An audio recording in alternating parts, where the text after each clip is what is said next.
चलिए आगे आगे बात करते हैं। देखिए क्लास का थोड़ा सा इश्यू है कि यहां से लाइट ट्रिपिंग मारने के बाद क्लास रुक जाती है, तो मैं क्षमा चाहूंगा। रोज की दिक्कत हो गई इस लाइट की, क्योंकि लाइट जाते से ही ट्रिपिंग मार जाती है और अपना सिस्टम बंद हो जाता है। ठीक है जी।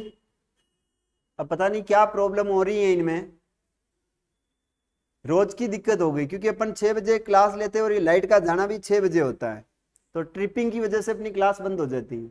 चलिए आगे बात करते हैं। नेक्स्ट प्रश्न, प्रश्न है निम्बाड़ी एवं रागड़ी किस बोली की विशेषताएं हैं? निम्बाड़ी एवं रागड़ी जो बोली है, ये किस बोली की विशेषताएं है, इसके बारे में आपको आंसर देना है। किस बोली की विशेषता है? हाड़ौती की है, मेवाती की है, मालवी की है, या फिर अहिरवाटी की? निम्बाड़ी एवं रागड़ी बोली किस बोली की विशेषता है?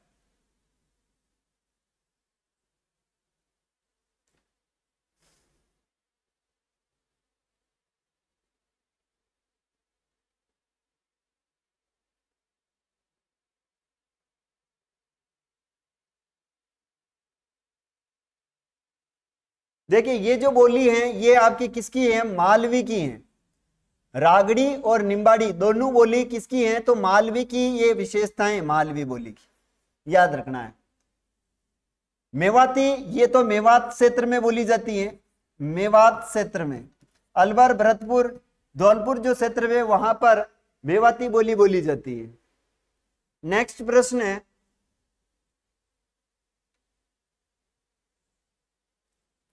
राजस्थानी राजस्थान की भाषा के लिए राजस्थानी शब्द का प्रयोग सर्वप्रथम किसने किया है? राजस्थानी भाषा के लिए राजस्थानी शब्द का सर्वप्रथम प्रयोग किसने किया है भाषाओं में? कवि कुशल लाभ ने, शिरोमणि ने, जेम्स टोड ने, या फिर जॉर्ज इब्राहिम ग्रेसन ने?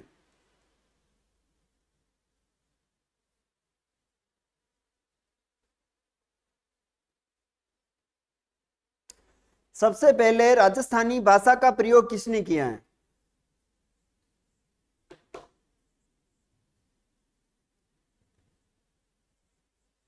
देखिए राइट आंसर हो जाएगा यहां पर जॉर्ज इब्राहिम ग्रियसन। कर्नल टोड को तो आप जानते हो, इन्होंने राजस्थान के लिए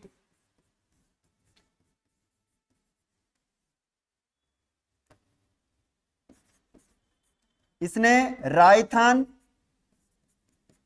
रजवाड़ा और राजस्थान शब्द का प्रयोग किया। राजस्थान टोड ने तो, लेकिन यहां पर राजस्थानी भाषा का सर्वप्रथम वो किया है प्रयोग, वो है जॉर्ज इब्राहिम ग्रियसन ने। जॉर्ज इब्राहिम ग्रियसन ने। अच्छा ये बताए मुझे,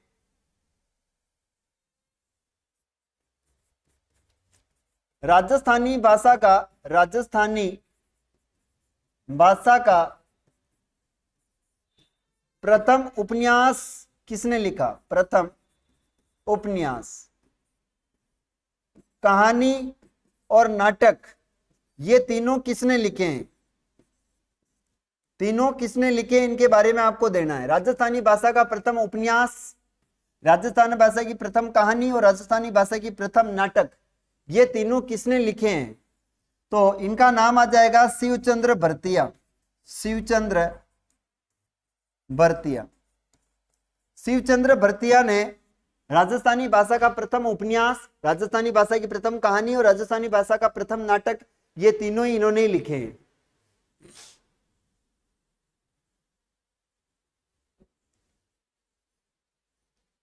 चलिए आगे बात करते हैं।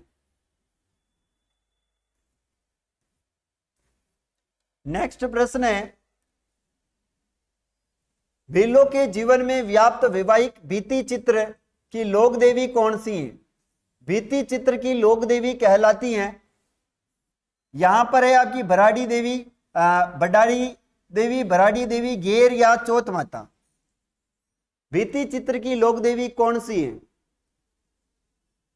भीलों के जीवन में व्याप्त वैवाहिक भीति चित्रण की लोक देवी कहलाती है।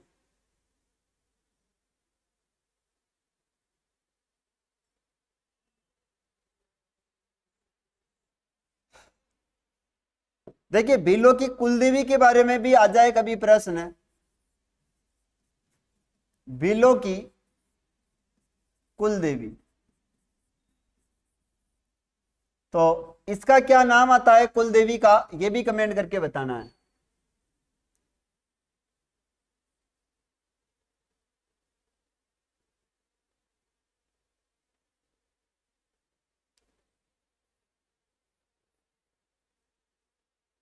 दीजिए आंसर दीजिए इसका।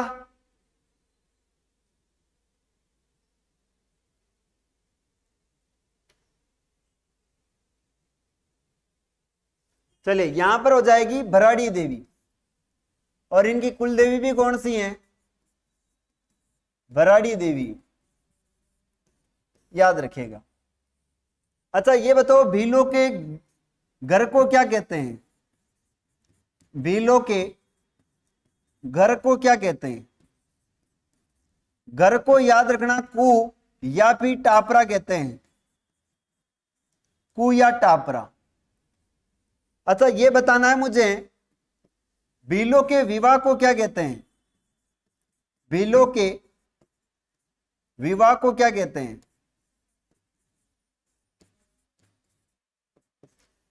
हाथी मना कहते हैं या हाथी वेंडा कहते हैं,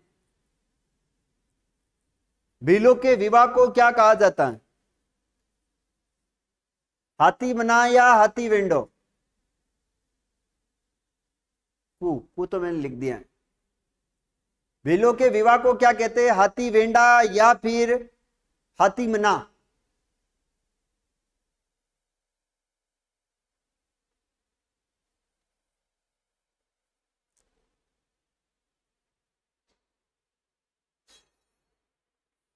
चलिए इसका आंसर आपको कमेंट करके बताना है, आगे चलते हैं।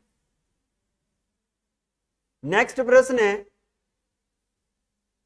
राजस्थान जनजातीय क्षेत्र विकास सहकारी संघ राज संघ 27 मार्च 1974 में स्थापित निम्न में से किस जिले में कार्यरत नहीं कर रहा है, राजस्थानी जनजातीय क्षेत्रीय विकास सहकारी संघ राज संघ 27 मार्च 1974 से स्थापित निम्न में से किस जिले में कार्य नहीं कर रहा है,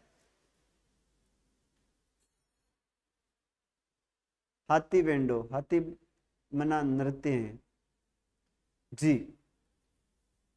हाथी जो वेंडो है ये विवाह का प्रकार है भीलों का, और हाथी मना एक नृत्य है, हाथी मना नृत्य है। ठीक है बहुत लेट आता है आपका। यहां पर बताएं कौन सा जनजातीय क्षेत्र, डूंगरपुर में, उदयपुर में, बारां में या फिर बूंदी में, कहां पर नहीं है। एक जिला है जिसमें ये क्षेत्रीय जनजाति जो संगठन है कार्य नहीं करता है, तो याद रखना ये बूंदी में कार्य नहीं करता है। कहां पर नहीं करता है, बूंदी में कार्य नहीं करता है। बात करें अपन डूंगरपुर की, तो इसे पहाड़ियों की नगरी कहते हैं। क्या कहते हैं, पहाड़ियों की नगरी कहते हैं। यहां डूंगरपुर में एक झील है, जिस झील का नाम है गेब सागर। कौन सी झील है, गेब सागर झील है। इस गेब सागर झील के किनारे कालीबाई का स्मारक बना हुआ है, कालीबाई का स्मारक बना हुआ है यहां पर। और ये जो कालीबाई है इसे साक्षरता की देवी कहते हैं, साक्षरता की देवी कहते हैं। इनकी जो मृत्यु हुई थी कालीबाई की, वो रास्तापाल हत्याकांड हुआ था, रास्तापाल हत्याकांड।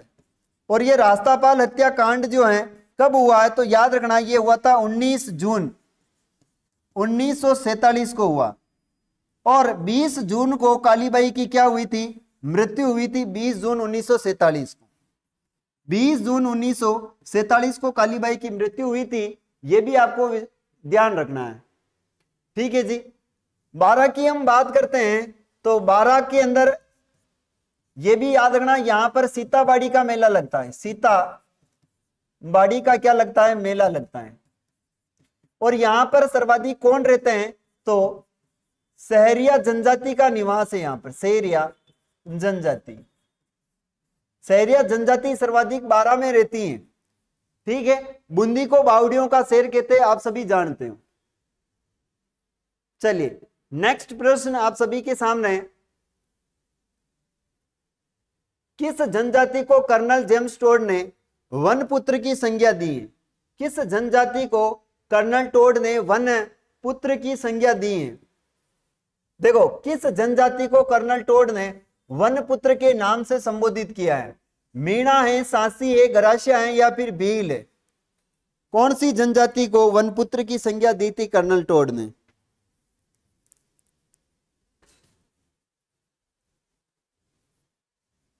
इसका आंसर तो देना ही है, और मैं आपको यहां पर कुछ प्रश्न लिख देता हूं, इसके भी आंसर देने हैं। राजस्थान की सबसे प्राचीन जनजाति कौन सी है? सबसे प्राचीन जनजाति कौन सी है? दूसरा प्रश्न है, राजस्थान की सबसे बड़ी जनजाति कौन सी है? सबसे बड़ी जनजाति। दो प्रश्न। तीसरा प्रश्न है,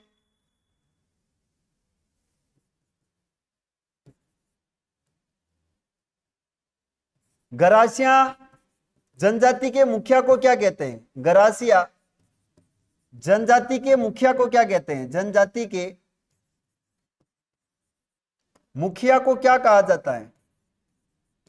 मुखिया को क्या कहते हैं? देखिए, राजस्थान की सबसे प्राचीनतम यहां पर जो है वो भील आ जाएगा। कौन आ जाएगा? भील। राजस्थान की सबसे प्राचीन जनजाति वो भी भील है। सबसे बड़ी जनजाति उसका नाम है मीणा। कौन हो जाएगी? मीणा जनजाति सबसे बड़ी है। गरासिया जनजाति के मुखिया को कहते हैं सहलोत। क्या कहते हैं? सहलोत कहते हैं। जबकि सहरिया जनजाति के मुखिया को क्या कहते हैं? सहरिया जनजाति के मुखिया को कहते हैं कोतवाल। जनजाति के मुखिया को कहते हैं कोतवाल। इसको कहते हैं कोतवाल। भीलों के जो मुखिया होता है, भीलों का मुखिया, इस मुखिया को कहते हैं गमेती। भीलों के मुखिया को कहते हैं गमेती। यह भी आपको विशेष ध्यान रखना है। मीणा भील, मीणा भील। ठीक है जी।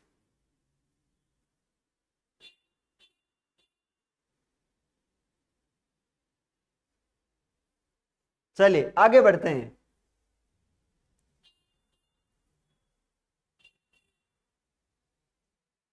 राजस्थान की किस जनजाति का संबंध पर्वत की नक्की झील क्षेत्र से, जिसमें पवित्र मानकर यहाँ के पूर्वज अपनी अस्थियों का विसर्जन करते हैं? ये आपसे ये प्रश्न पूछ रहा है कि राज्य की किस जनजाति का संबंध नक्की झील से है, जो कि इसमें अपने पवित्र मानकर अपने पूर्वजों की अस्थियां विसर्जन करते हैं? सहरिया, मीणा, भील या फिर गरासिया? कौन सी जनजाति है? और यह भी बताना है,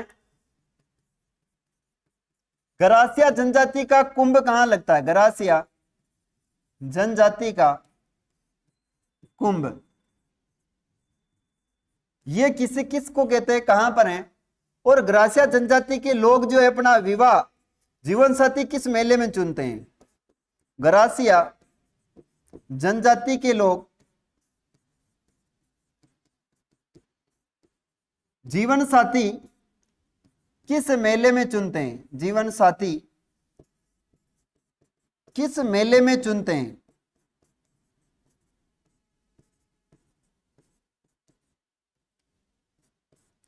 दो प्रश्न एक्स्ट्रा और दिए मैंने। यहां पर तो हो जाएगी गरासिया जनजाति। कौन सा राइट है? गरासिया है। सहरिया सर्वाधिक 12 में रहती है। कहां पर रहती है? 12 के अंदर, याद रखना। मीणा सर्वाधिक रहती है आपके ढूंढाड़ में। कहां पर रहती है? ढूंढाड़ प्रदेश, यानी जयपुर और दौसा का क्षेत्र है। भील सर्वाधिक रहते हैं दक्षिणी राजस्थान में। दक्षिणी राजस्थान, भील सर्वाधिक दक्षिणी राजस्थान में रहते हैं। गरासिया ये रहते हैं सिरोही में। कहां पर रहते हैं? सिरोही के अंदर। गरासिया जनजाति का वो पवित्र मेला है, उसका नाम है सियावा गांव। सियावा गांव का मेला, इसे कहते हैं मनकारो मेलो। सियावा गांव का मेला ये कहां लगता है? तो ये सिरोही में लगता है और इसे कहते हैं मनखारो मेलो। मनखारा मेला के नाम से प्रसिद्ध है, याद रखना है। सियावा गांव मेला, कोमल केरी ठीक है। गोपाल कह रहा है गौतमेश्वर मेला, नहीं है गौतमेश्वर। और ये जो चुनते हैं ना जीवन साथी, ये चुनते हैं चैत्र विचित्र मेले में। चैत्र विचित्र मेला। और ये मेला लगता कहां पर है? ये लगता है जालोर में, चैत्र विचित्र मेला।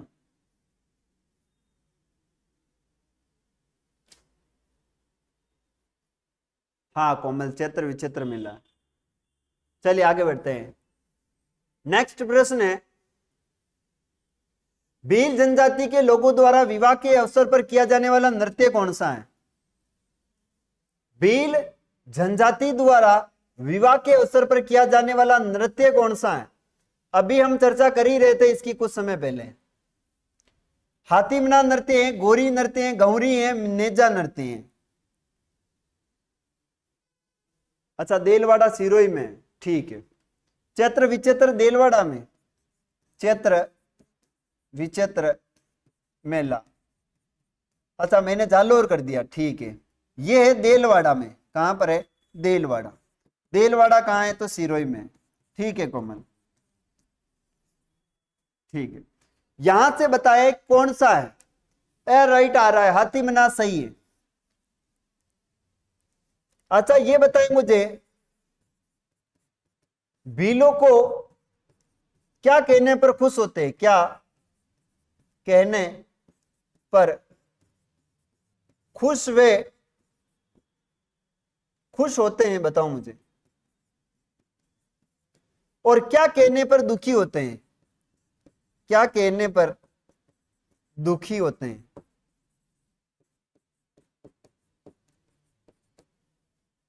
दो प्रश्न मैंने आपको वापस दिए हैं।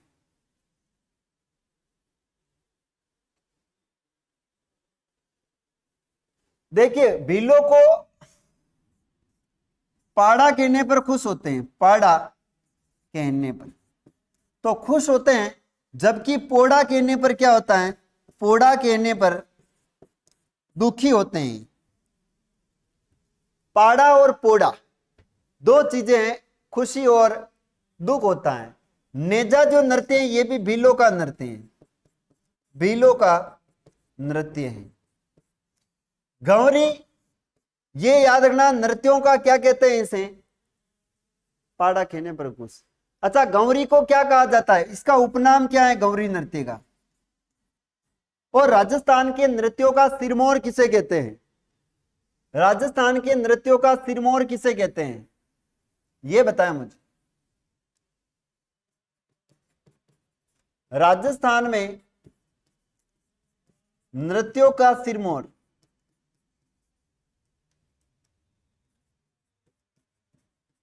किसे कहते हैं?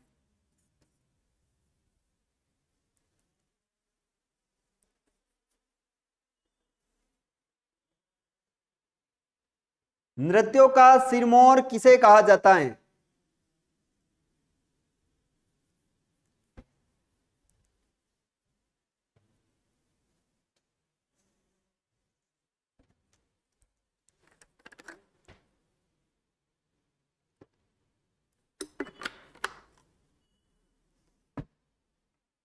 चलिए, गंवरी को कहते हैं। किसको कहते हैं?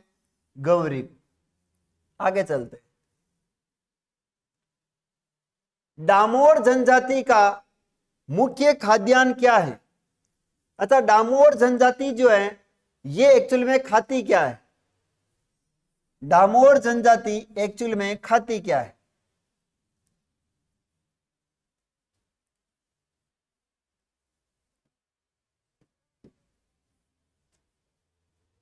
बताइएगा। ये बाजरा खाते हैं, गेहूं खाते हैं, मक्का खाते हैं या ज्वार खाते हैं?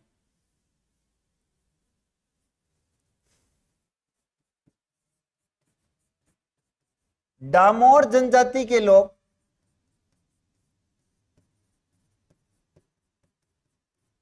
महिलाओं की तरह गहने पहनते हैं। महिलाओं की तरह क्या पहनते हैं? गहने पहनते हैं।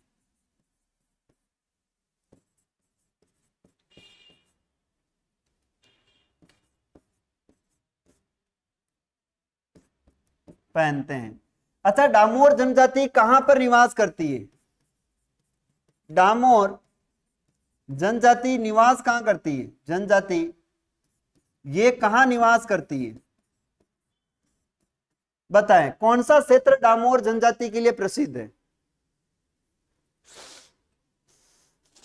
डामोर जनजाति का प्रसिद्ध क्षेत्र कौन सा है, ये बताना है।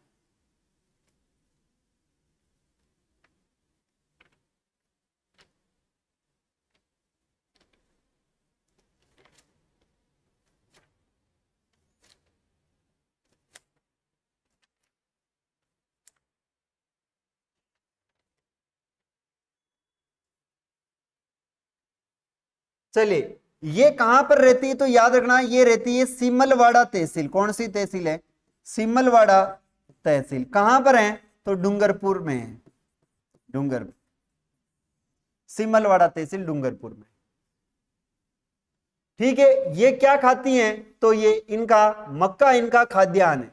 क्योंकि आपको पता है मक्का कहां पर रहते हैं, मक्का सर्वाधिक कहां से निकलता है? आपके चित्तौड़गढ़। और मक्का अनुसंधान केंद्र कहां है? तो डूंगरपुर में, अपने बांसवाड़ा में। तो ये डूंगरपुर और बांसवाड़ा में ये सबसे ज्यादा रहते हैं लोग। चलिए, नेक्स्ट प्रश्न है,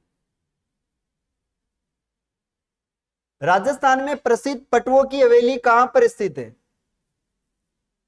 पटवों की हवेली कहां पर है, ये बताना है आप। राजस्थान में पटवों की हवेली किस जिले में स्थित है? जयपुर में, जैसलमेर में, पाली में, या फिर जोधपुर में?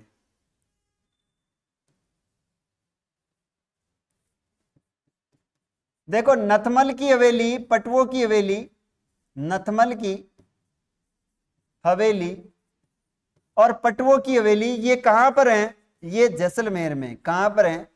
जैसलमेर में, याद रखना है। तो जिला कौन सा हो जाएगा? Jaisalmer is a right answer. पटवों की हवेली जैसलमेर में। सालीम सिंह की हवेली भी यहीं पर है। कौन सी है?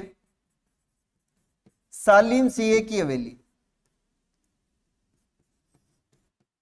सालीम सिंह की हवेली भी यहीं पर है। सोडा जी की हवेली भी यहीं पर है। सोडा जी की हवेली। ठीक है, 4 हवेलियां लिख दी मैंने। आगे बढ़ते हैं। घोड़े की मजार किस दुर्ग में स्थित है? घोड़े की मजार चने की दाल किस दुर्ग में स्थित है?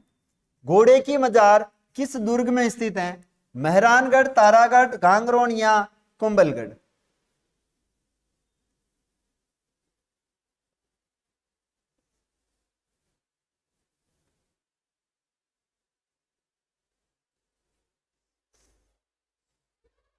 B right, Taragarh.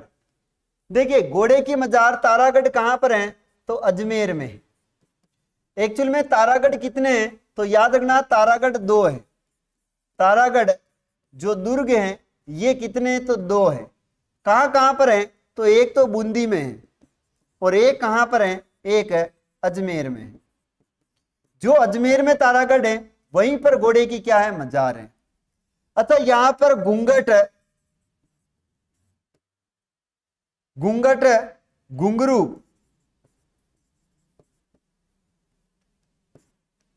घूंघट, घुंघरू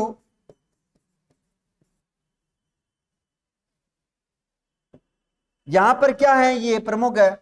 बुर्जों के भी नाम है यहां पर, बुर्जों के नाम है ना। इमली है, घूंघट, घुंघरू, इमली, ये क्या है? तारागढ़ दुर्ग के बुर्जों के नाम है। अच्छा, यहां पर एक दरगाह भी है। कौन सी दरगाह है यहां तारागढ़ में? बताए मुझे, कौन सी दरगाह है तारागढ़ में? कमेंट करके बताना है।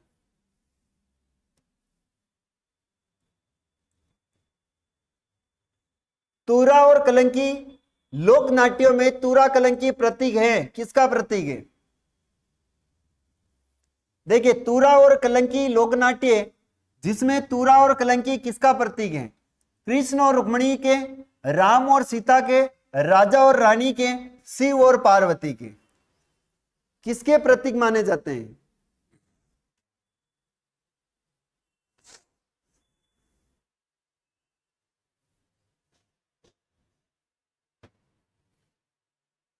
डी राइट, शिव और पार्वती। ठीक है, शिव और पार्वती। वैसे तुरा कलंकी जो नृत्य है, इसकी शुरुआत कहां से हुई? ये प्रारंभ हुआ था चित्तौड़ से। कहां से हुआ? चित्तौड़ से इसका प्रारंभ माना जाता है, चित्तौड़गढ़। इसमें रंग कौन सा होता है? तो याद रखना, इसमें रंग होता है, एक तो होता है केसरिया और एक होता है हरा। केसरिया व हरा रंग होता है। और इसमें कलाकार जो हैं, एक तो हिंदू होता है और एक मुस्लिम होता है। तो कलाकार के नाम बताएं मुझे, इसके कलाकार कौन है? कलाकार, एक का नाम हिंदू है और दूसरे का नाम क्या है? मुस्लिम। तो दो कलाकार कौन कौन से हैं?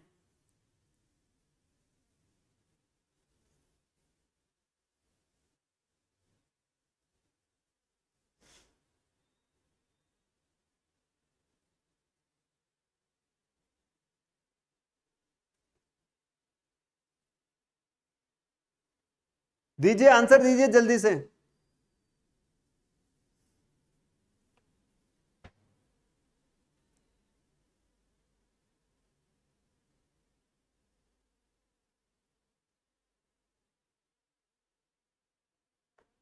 आगे देना, आप वो वक्त बहुत लगाते हो। चलिए आगे बात करते हैं।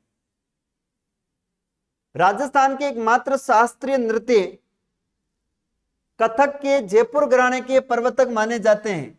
यह कह रहा है राजस्थान का एकमात्र शास्त्रीय नृत्य है कथक है, जयपुर घराने में यह प्रसिद्ध हुआ था। और इसके प्रवर्तक कौन है? लक्षण महाराज जी हैं, भानुजी महाराज जी हैं, बिरजू महाराज जी हैं, या फिर उदय शंकर जी हैं?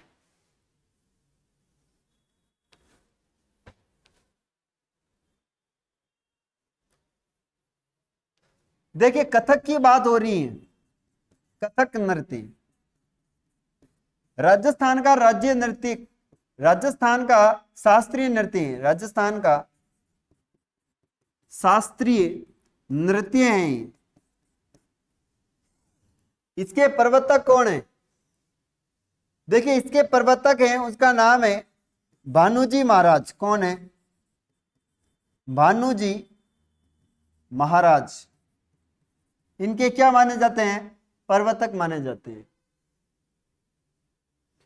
नेक्स्ट प्रश्न, राजस्थान में मामा भांजा की छतरियां कहां पर स्थित है? राजस्थान में मामा भांजा की छतरियां कहां पर स्थित है? जोधपुर में, उदयपुर में, कोटा में, या आमेर में? मामा भांजा की छतरियां कहां पर स्थित है?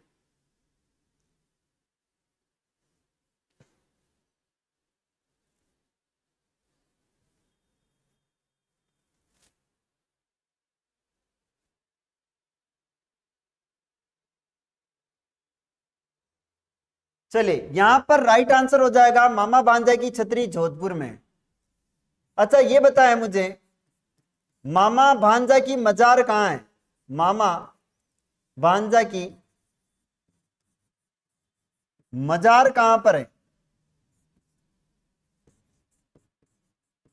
मामा भांजा का मंदिर कहां पर है? दो आंसर आपको और देने हैं। मामा भांजा की जो मजार है ये तो है हनुमानगढ़ में, और मामा भांजा का मंदिर है वो है अटेरू। और अटेरू कहां पर है? तो बारा में, बटनेर दुर्ग। ठीक है, आगे चलते हैं। देखो तीर्थों का मामा किसे कहते हैं? तीर्थों का मामा, तीर्थों का मामा कहते हैं पुष्कर को। जबकि तीर्थों की नानी किसे कहते हैं? तीर्थों की नानी, तीर्थों की नानी कहा जाता है देव यानी तीर्थ को, देव यानी तीर्थ।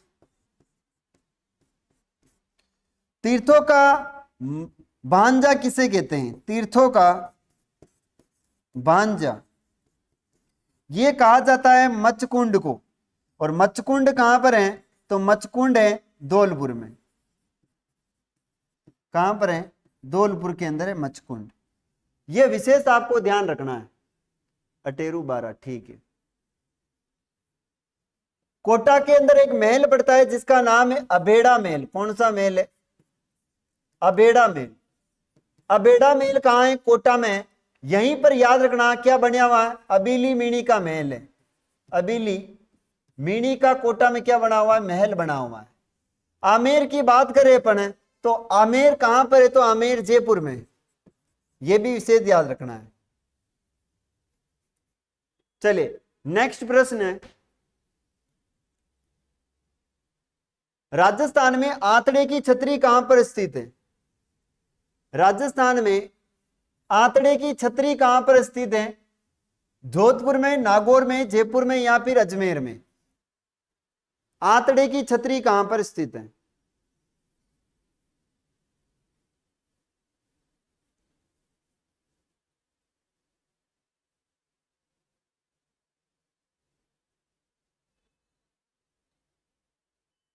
चलिए इसमें राइट आंसर हो जाएगा आंतड़े की छतरी है अजमेर में। जोधपुर में प्रधानमंत्री की छतरी है।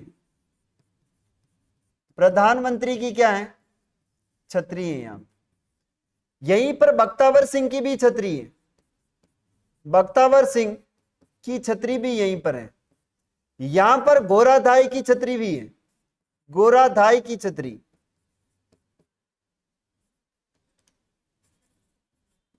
गोराधाई की छतरी भी है।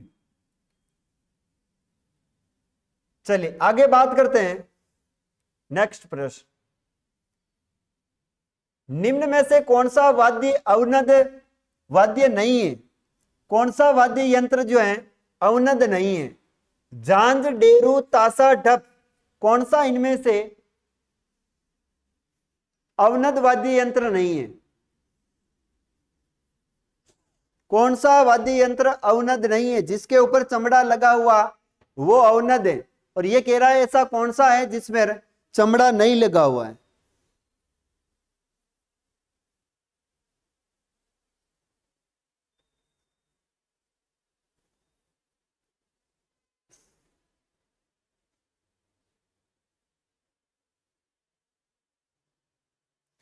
देखिए ये जो झांझ है ना, ये एक है घन वाद्य यंत्र है। घन वाद्य यंत्र है।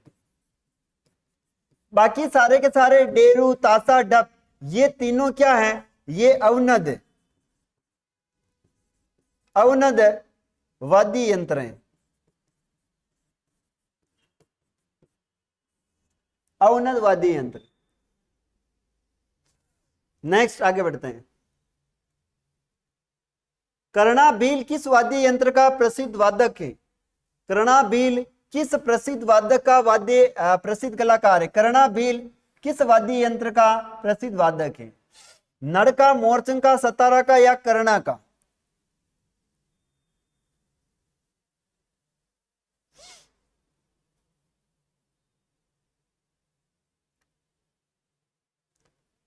देखिए कर्णाभील का संबंध है नड़ वाद्य यंत्र। किससे है? नड़ वाद्य यंत्र से। बात करते हैं अपन आगे, वाद्य यंत्रों का सिरमौर किसे कहते हैं? वाद्य यंत्रों का सिरमौर। ये आपको आंसर देना है, ठीक है जी। राजस्थान का राज्य वाद्य यंत्र कौन सा है? राजस्थान का राज्य वाद्य यंत्र कौन सा है?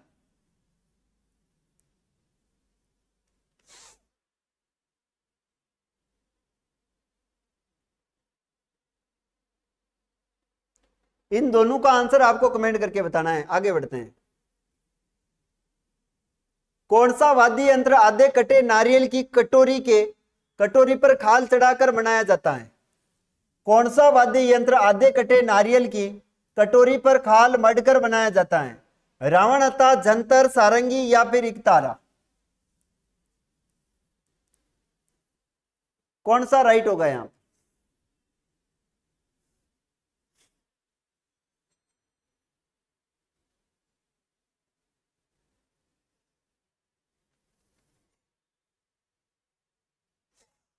देखिए आधे कटे हुए वो है रावणता। कौन सा राइट आ जाएगा यहां पर? रावणता राइट आंसर है। रावणता राइट हो जाएगा।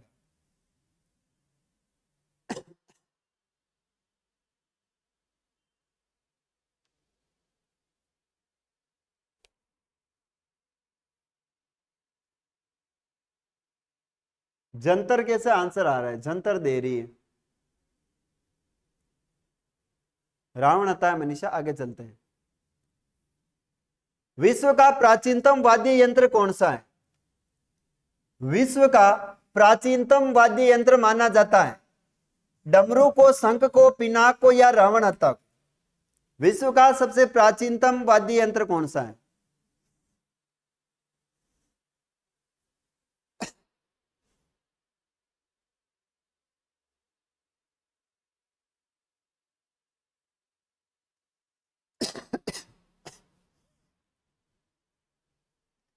शिव जी के पास में था डमरू, तो सबसे प्राचीन कौन सा है? डमरू है।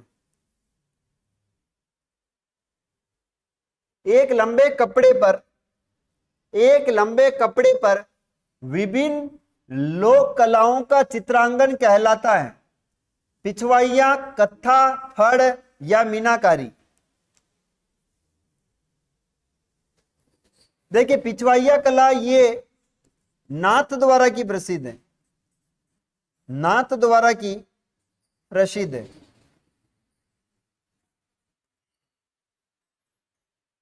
अगर कत्था की बात करें तो कत्था कथोड़ी जाति बनाती है। कौन बनाती है? कथोड़ी जाति के द्वारा बनाया जाता है कत्था तैयार। ये किससे करते हैं? तो खेर की लकड़ी से करते हैं। केर की लकड़ी से। फड़ याद रखना कपड़े पर निर्मित है, क्या कहलाती है? वो फड़ कहलाती है। तो राइट आंसर क्या है? फड़ है। मीनाकारी, इसके जो प्रसिद्ध कलाकार है उसका नाम है कुदरत सिंह। मीनाकारी प्रसिद्ध कलाकार है, उनका नाम है कुदरत सिंह। मीनाकारी के प्रसिद्ध कलाकार हैं, उनका नाम है कुदरत सिंह। कपड़े पर विभिन्न लोक कलाओं का चित्रांकन फड़ कहलाता है। और मनीषा का बी आंसर आ रहा है, गलत है।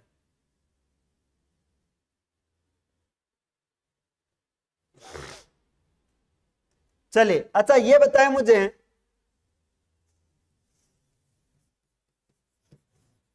राजस्थान की सबसे लंबी फड़ कौन सी है? सबसे लंबी फड़, राजस्थान की सबसे लंबी फड़ कौन सी है? राजस्थान की सबसे प्राचीन फड़ कौन सी है? प्राचीन वे लोकप्रिय फड़ कौन सी है? और फड़ कहां की प्रसिद्ध है? फड़ चित्रण कहां का प्रसिद्ध है?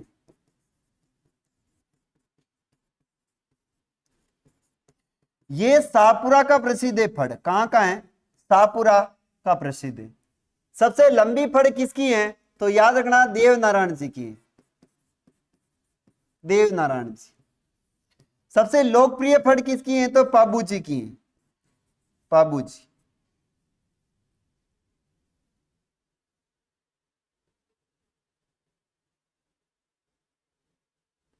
चलिए नेक्स्ट प्रश्न है,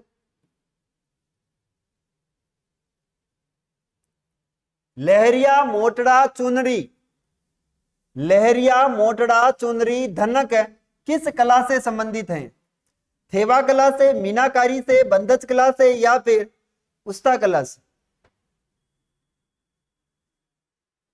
लहरिया मोटड़ा चुनरी धनक किस कला से संबंधित है?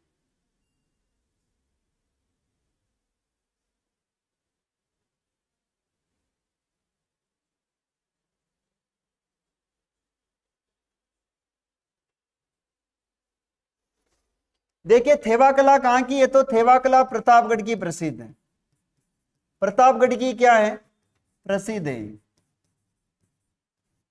और परिवार कौन सा है थेवा कला में, तो याद रखना सोनी परिवार। परिवार कौन सा है, तो याद रखना है सोनी परिवार। सोने की बारीकियां की जाती। मीनाकारी और बंदज कला ये जयपुर की है। कहां की है, जयपुर की। और जो लहरिया मोटड़ा चुनरी का संबंध है वो बंदज कला से है। किससे हो जाएगा, बंदज कला से है। उस्ता कला कहां की है, तो याद रखना ये बीकानेर की है। उस्ता कला कहां की है, बीकानेर की प्रसिद्ध है। ऊंट की खाल पर की जाने वाली कलाकारी को उस्ता कला कहते हैं। ऊंट की खाल पर की जाने वाली कला को, की जाने वाली कला को उस्ता कला कहते हैं,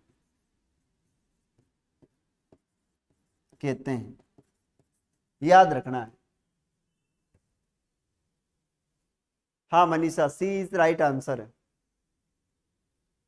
नेक्स्ट आगे बढ़ते हैं। इस मीनाकारी के प्रसिद्ध कलाकार अभी मैंने आपको बताया था, प्रसिद्ध कलाकार था कुदरत सिंह। कौन है, कुदरत सिंह,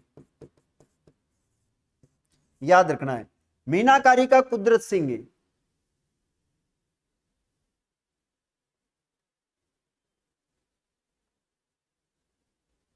आगे बढ़ते हैं।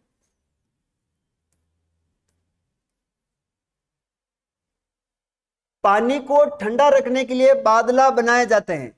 यानी बादला कहां का प्रसिद्ध है, ये एक पीतल से निर्मित जलाशय होता है। क्या होता है ये, पीतल से निर्मित एक जल का पात्र होता है। पीतल से निर्मित जल का पात्र होता है, जल पात्र।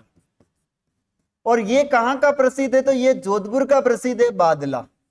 कहां का है, तो याद रखना है जोधपुर का बादला पीने का पानी होता है, ये पीतल का बना होता है, प्रसिद्ध है जोधपुर का बादला। ठीक है। बीकानेर का और क्या प्रसिद्ध है, जेल के गलीचे प्रसिद्ध हैं। जेल के गलीचे प्रसिद्ध हैं, याद रखना है। अलवर में तो 80 खंभों की छतरी, ये सभी जानते ही हैं।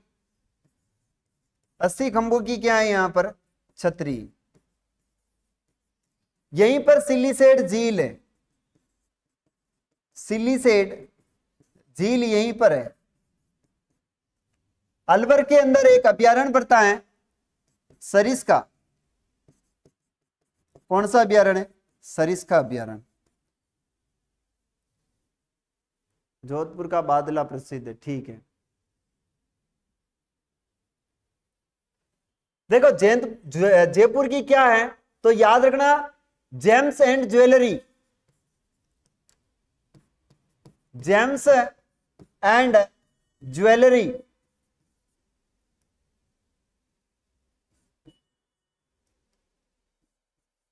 अरे यार ज्वेलरी, जेम्स एंड ज्वेलरी कहां की है, तो जयपुर की प्रसिद्ध है। बंदज कला कहां की है, तो बंदज जो कला है ये कला भी कहां की है, तो जयपुर की है बंदज कला। यहां पर और भी याद रखना है मीनाकारी यहां की प्रसिद्ध है, जयपुर की मीनाकारी है। ठीक है, ये भी याद रखना है। आगे चलते हैं, नेक्स्ट आगे बात करते हैं। राजस्थान में पोमचा कहते हैं, राजस्थान में पोमचा किसे कहते हैं, महिलाओं की उन्नी सोल, महिलाओं के पीले रंग का घाघरा, पुरुषों के पीले रंग का साफा, या महिलाओं की ओढ़नी। पीला पोमचा किसे कहते हैं,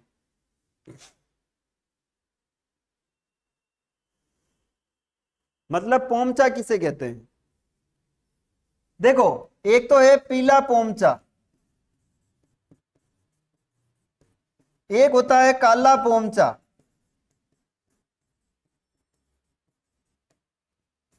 ठीक है, तो ये पोमचा क्या है, पोमचा याद रखना घाघरा है। क्या है ये, घाघरा। और सॉरी ओढ़नी है, क्या है ये, ओढ़नी के प्रकार है, ओढ़नी है। काला जो याद रखना, ये काला हाड़ौती के अंदर जो महिलाएं होती हैं, है ना, वो महिलाएं क्या पहनती है? काला पोमचा पहनती है। जिसका पति एक्सपायर हो गया हो वो काला पोमचा पहनती हैं। तो ये महिलाओं के ओढ़नी के प्रकार है। कांच पर सोने का सूक्ष्म चित्रांकन की कला किस नाम से जानी जाती है? कांच पर सोने का सूक्ष्म जो चित्रांकन करता है वो बादला है, थेवा कला है, मीनाकारी या तहनिसा कला है?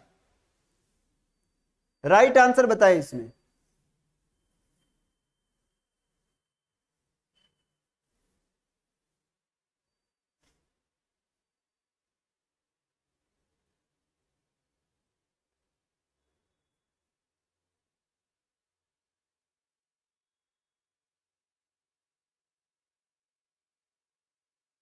देखिए, थेवा कला है, इस थेवा कला राइट आंसर है।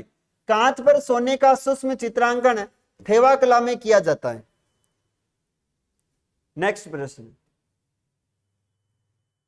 दाबू प्रिंट कहां की प्रसिद्ध है? दाबू प्रिंट कहां की प्रसिद्ध है? पुष्कर, मोलेला, अकोला या फिर जूनाखेड़ा? दाबू प्रिंट,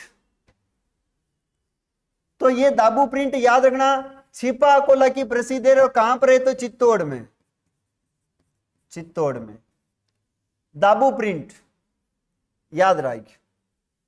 नेक्स्ट प्रश्न,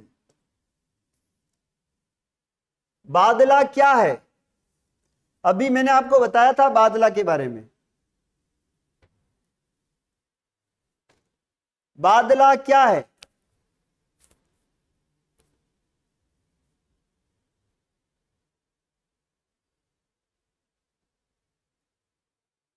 जिंक से निर्मित पानी की बोतल, रंगाई छपाई वाला प्रिंट, कागज के खिलौने, धागे नुमा आकृति।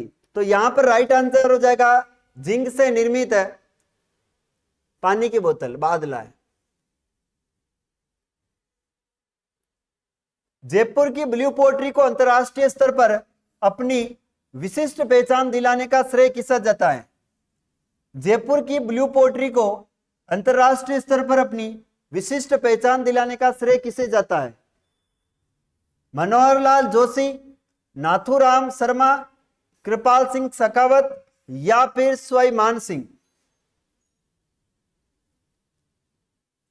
देखिए, ब्लू पोट्री का जो कलाकार है, ब्लू पोट्री के कलाकार, ये एक्चुअल में जयपुर की प्रसिद्ध है। कहां की है? जयपुर की। इसके प्रसिद्ध कलाकार, उनका नाम है कृपाल सिंह। क्या नाम है? कृपाल सिंह। ब्लू पोट्री को फेमस किया था, वो किया है कृपाल सिंह ने। किसने किया है? कृपाल सिंह ने, याद रखना है। वैसे ब्लैक पोट्री आती है,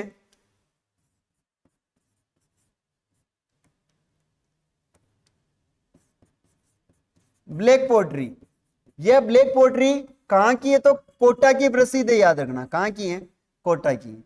एक आती है सुनहरी पोट्री, ये सुनहरी पोट्री कहां की है? तो ये बीकानेर की है, बीकानेर की प्रसिद्ध है सुनहरी पोट्री। आगे चलते हैं। थेवा कला के प्रथम थेवा शिल्पी थे। थेवा कला के प्रथम कलाकार कौन थे? नाथूराम जी, राज सोनी, विजय सोनी, कुंदन लाल या कृपाल सिंह शेखावत? मीनाकारी कुदरत सिंह, सही है। थेवा कला के प्रथम थेवा शिल्पी थे। देखिए, इसमें नाथूराम जी सोनी जो हैं वो प्रथम क्या हो जाएंगे? थेवा शिल्पी। आगे बढ़ते हैं। राजस्थान में खारे पानी की झील का कारण क्या है? राजस्थान में खारे पानी की जो झीलें हैं उनका कारण क्या है? तापमान में अधिकता, बंजर भूमि, वर्षा की कमी या 33 सागर के अवशेष के कारण है?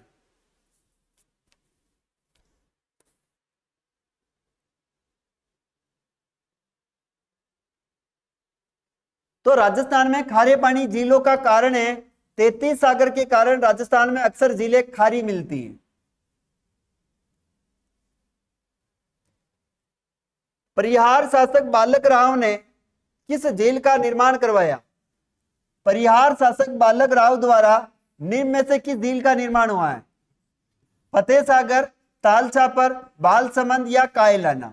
फतेह सागर उदयपुर में है, फतेह सिंह जी ने करवाया है। ताल छापर चूरू में, बालसमंद का निर्माण करवाया था। कायलाना झील कहाँ है? तो ये जोधपुर के अंदर है, जोधपुर। बालसमंद कहां पर है? तो ये भी जोधपुर के अंदर ही है, जोधपुर। बालक राव ने करवाया था। तो राइट आंसर है इसका बालक राव, बालसमंद झील। नेक्स्ट प्रश्न है और लास्ट प्रश्न है, कावोद झील कौन से जिले में? उदयपुर, बीकानेर, जोधपुर, जैसलमेर। देखिए यहां पर उदयपुर में तो आपको पता है स्वरूप सागर झील है, कौन सी है? स्वरूप सागर। उदयपुर में उदय सागर है, उदय सागर। यहां पर पिछोला झील है, पिछोला। यहीं पर फतेह सागर है, यहीं पर दूधी तलई है, दूधी तलई झील है। बीकानेर में है आपकी कोलायत झील है, कोलायत झील। एक हो जाएगी आपकी जिसका जल दर्पण के समान है, गजनेर झील है, गजनेर झील।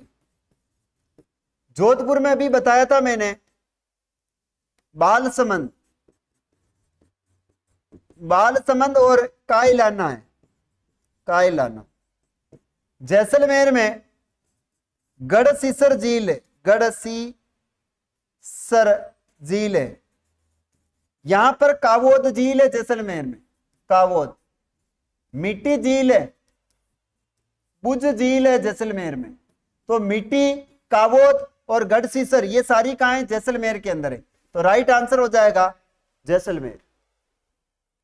तो आज के लिए अपन क्लास को यहीं पर करते हैं समाप्त। बाकी क्लास आपको कैसी लगी, आज के क्वेश्चन कैसे थे, इनके बारे में आपको कमेंट करके बताना है, ठीक है? मिलेंगे अपन आगे वाली क्लास में। तो एक बार मैंने आप एक फीडबैक दे दो कि कैसा लगी क्लास।